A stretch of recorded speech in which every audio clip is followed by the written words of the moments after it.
महाभारत में कौरव पक्ष के साथ इतने बड़े बड़े योद्धा इसलिए थे क्योंकि हस्तिनापुर का राज सिंहासन कौरवों के पास था और उस समय अधिकांश राजाओं का धर्म अपने राज्य और सिंहासन के प्रति निष्ठा निभाना माना जाता था।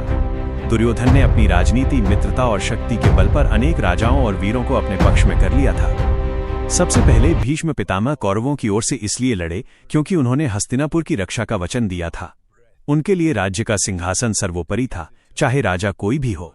गुरु द्रोणाचार्य भी हस्तिनापुर के राजगुरु थे, इसलिए उन्होंने राज्य के प्रति अपना कर्तव्य निभाया। कृपाचार्य भी इसी कारण कौरव पक्ष में रहे। महान योद्धा कर्ण दुर्योधन का सबसे प्रिय मित्र था।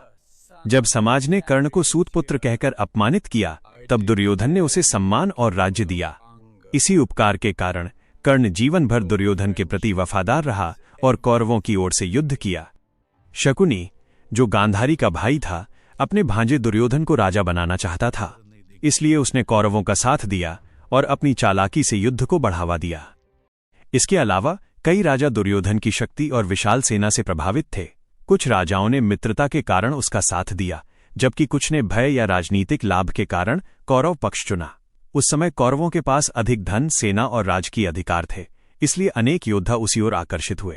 हालांकि पांडव पक्ष में धर्म और न्याय था, लेकिन कौरव पक्ष में भी कई महान और धर्मात्मा योद्धा थे। वे व्यक्तिगत रूप से अधर्म का समर्थन नहीं करते थे, बल्कि अपने वचन, कर्तव्य और निष्ठा के कारण युद्ध में शामिल हुए।